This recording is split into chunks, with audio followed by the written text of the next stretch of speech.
প্রিয় দর্শকবৃন্দ, আজ আপনাদের আমি দেখাবো কি করে আপনি এক ক্লিকেই দুয়ারে সরকারের যে 37টি প্রকল্প ছিল সেই 37টি প্রকল্প আপনি চেক করতে পারবেন স্ট্যাটাস চেক। অর্থাৎ আপনি যখন জমা করেছেন অ্যাপ্লিকেশন, সেটার স্ট্যাটাসটা কি আছে সেই স্ট্যাটাস চেক আপনি এক ক্লিকেই মোবাইলের মাধ্যমে ঘরে বসে করতে পারবেন। তো সেটা নিয়ে আজকের এই ভিডিও। তো বন্ধুরা, প্রথমে বলবো, যদি চ্যানেলটি নতুন হয়ে থাকেন তাহলে অবশ্যই চ্যানেলটিকে সাবস্ক্রাইব করে নেবেন এবং লাইক কমেন্ট শেয়ার করতে ভুলবেন না।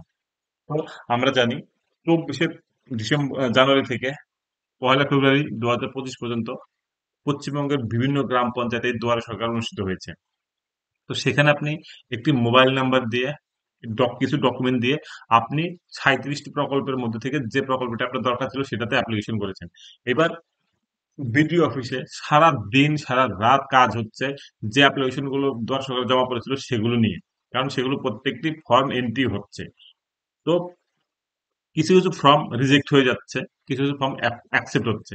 তো এবার আপনার জানার দরকার যে আপনি যে অ্যাপ্লিকেশনটি জমা করেছেন সেটি কি রিজেক্ট হয়েছে নাকি অ্যাকসেপ্ট হয়েছে। তার জন্য আপনি মোবাইলে ক্লিক করবেন। এক ক্লিকে আপনি আপনার অ্যাপ্লিকেশনের স্ট্যাটাস জানতে পারবেন। তো তার জন্য কি করতে হবে আপনাকে, দুয়ারে সরকারের একটু পোর্টাল অবশ্যই আছে, যেটা আপনারা জেনেছেন।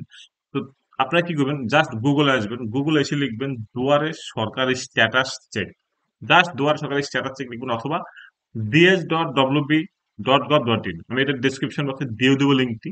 ঠিক আছে, সেখান থেকে ক্লিক করে আপনারা ঢুকতে পারবেন। তো এই যে প্রথমে যে লেখাটা আছে চেক ইউর অ্যাপ্লিকেশন স্ট্যাটাস, এখানে ক্লিক করবেন। এখানে ক্লিক করার পরে আপনি কি করবেন, এখানে যে মোবাইল নাম্বারটি আপনি দুয়ারে সরকারের ক্যাম্পে দিয়েছিলেন, ঠিক আছে, সেই মোবাইল নাম্বারটি আপনি এখানে ক্লিক করবেন। ওকে, ক্লিক করার পরে আপনি এখন এখানে 37টি প্রকল্প আছে। এই 37টি প্রকল্পের মধ্যে আপনি কোনটা দেখতে যাচ্ছেন? উইডো ওল্ড এজ খাদ্য সাথী থেকে শুরু করে প্রত্যেকটা সবই এখানে আছে। তো আপনি এখান থেকে আপনার যেটা দরকার সেটা আপনি চেক করেন। ধরুন আপনার লক্ষ্মীর ভান্ডার, এবার আপনি লক্ষ্মীর ভান্ডারে ক্লিক করলেন। আপনি এখানে এন্টার, দেখুন লক্ষ্মীর ভান্ডার আলাদা করে একটা ওয়েবসাইটে গিয়ে চেক করা যায়, কিন্তু আপনি এইখান থেকে এক ক্লিকে 37টা প্রকল্পের স্ট্যাটাস জানতে পারবেন। এটি একটা সুবিধা এখান থেকে, ঠিক আছে। তো ধরুন আমি সাপোজ লক্ষ্মীর ভান্ডার জানতে চাচ্ছি, তো আপনি এখানে মোবাইল নাম্বারটা বসিয়ে দিন।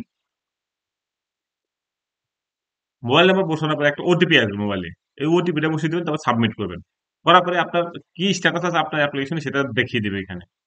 এখানে দেখুন, আমি ওটিপি দিয়ে সাবমিট করেছি। সাবমিট করার পরে আপনার এখানে টোটাল আপনার কি স্ট্যাটাস আছে দেখিয়ে দিবে। আমি এখানে লক্ষ্মী ভান্ডারের জন্য করেছিলাম, লক্ষ্মী ভান্ডার এখানে দেখাচ্ছে। আপনি যদি অন্য কিছু দেখতে চান সেটাও দেখিয়ে দিবে। তারপরে এখানে কি আপনার নো সার্চ মোবাইল নাম্বার, অর্থাৎ আমি যেহেতু রেজিস্ট্রেশন করিনি সেজন্য আমার এখানে নো সার্চ দেখাচ্ছে। এখানে আপনার নামও দেখাবে, আপনার মোবাইল নাম্বার দেখাবে। আপনি যে কাজের জন্য যদি লক্ষ্মী ভান্ডার দেখাবে যে আপনার ফর্মটি অ্যাকসেপ্ট হয়েছে না রিজেক্ট হয়েছে, সেখানে কারণটা লেখা থাকবে। যদি আপনি দেখেন যে আপনার ফর্মটি অ্যাকসেপ্ট হয়নি, রিজেক্ট হয়ে গেছে, তাহলে পরে আপনি একটা হেল্পলাইন নাম্বার আছে অথবা কন্ট্রোল রুমের নাম্বার আছে, সেখানে ফোন করে কথা বলতে পারেন। ব্লকের আইডি থাকবে এটা, ঠিক আছে, ব্লকের নাম্বার। অথবা আপনি ডাইরেক্ট বিডিও অফিসে গিয়েও কথা বলতে পারবেন যে আপনার ফর্মটি কেন রিজেক্ট করা হয়েছে। তো যদি সেখান থেকে দেখা যায় আপনার কোনো একটা ফর্মে ভুল ছিল, যদি আপনি কারেক্ট ফর্মটা জমা করতে পারেন আবার, তাহলে পরে সে তার আবার নতুন করে এন্ট্রি করে দিবে। যদি আপনি দেখেন যে আপনার কোনো একটা অ্যাকাউন্টে ভুল আছে, তাহলে পরে আপনি জানতে পারবেন অন্তত যে আপনার কি প্রবলেম হয়েছে। এবং এই প্রসেসটা টোটালি 28শে ফেব্রুয়ারির মধ্যেই কমপ্লিট হয়ে যাবে, সেজন্য আপনারা অবশ্যই চেক করে নেবেন। ঠিক আছে, এইভাবে আপনারা কি করতে পারেন, ওই 37টি প্রকল্পের একসাথে আপনি একটা ক্লিকেই চেক করে নিতে পারবেন যে আপনার কোনটার কি স্ট্যাটাস আছে। ভবিষ্যৎ ক্রেডিট কার্ড থেকে শুরু করে এগ্রিকালচার রিলেটেড সবকিছু আপনি জাস্ট খালি ক্লিক করে নেবেন, আপনি কোনটা চেক করতে যাচ্ছেন, তাহলে পরে আপনি এখানে দেখিয়ে দিবে আপনি চেক করতে যাচ্ছেন কিনা। এবং আপনার যে হেল্পলাইন নাম্বারগুলো সেটা আমি বলে দিচ্ছি কোথা থেকে চেক করবেন। জাস্ট নেবেন দুয়ার সরকার, লিখে প্রথমে যে অপশনটা ক্লিক করবেন। ক্লিক করার পরে আপনার দেখুন একটা পেজ ওপেন হবে, যেখানে প্রথমের দিকে থাকে এটা। দেখুন এখানে একটা নাম্বার আছে, হেল্প লাইন নাম্বার অথবা কন্ট্রোল রুম। এই কন্ট্রোল রুমে আপনি ক্লিক করবেন। ক্লিক করার পর আপনার যে জেলা বা ব্লক সেটা সিলেক্ট করে নেবেন। আপনি হুগলি জেলার যদি হয়ে যান হুগলি, ভদ্রেশ্বর ধরুন আপনার এই। এবং এখানে হেল্পলাইন নাম্বারটা আছে, আপনি এখানে ফোন করে কথা বলতে পারবেন। আপনার কেন ফর্ম রিজেক্ট করা হলো, কি স্ট্যাটাস আছে, সবকিছু আপনি এখান থেকে কথা বলে নিতে পারবেন। ঠিক আছে, তারপর প্রবলেম হলে পরে আপনি অবশ্যই যোগাযোগ করে নেবেন। এভাবে আপনি 37টি প্রকল্পেরই টোটালি ফর্মটা চেক করে নিতে পারবেন যে আপনার স্ট্যাটাসটা কি আছে।